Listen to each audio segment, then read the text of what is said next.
Just like in Toolkit, Automata Triggers allow you to perform certain actions when an event occurs. Let's take a look at creating triggers. Similar to workflows, there are two ways to create triggers, starting with sample and starting with blank.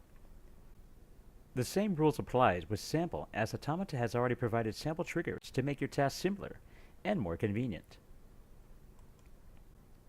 Start by selecting a sample trigger. On the subsequent page, choose a channel. Just like Toolkit, leaving this field blank will apply to all channels. The same for rentals. Choose the action you'd like to perform. And finally, choose a recipient. Now, if you remember in Toolkit, you're required to choose a recipient, which is a Toolkit user, and a guest. With Automata, you can choose either the Toolkit user or the guest. In this case, we'll choose simply the guest. When you're done, click Save. And now you can see your Toolkit trigger has been created. Let's go ahead and take a moment and look within the trigger.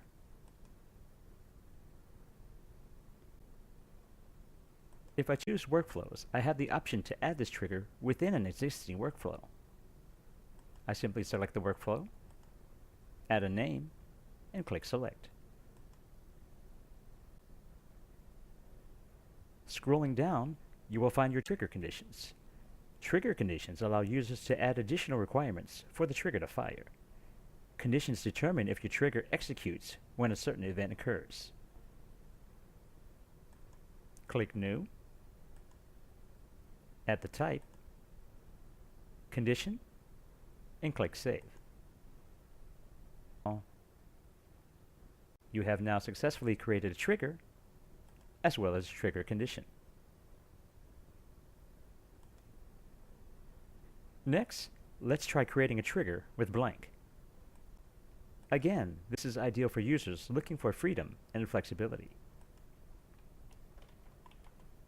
Add a name for the trigger. Choose an event. Choose the action.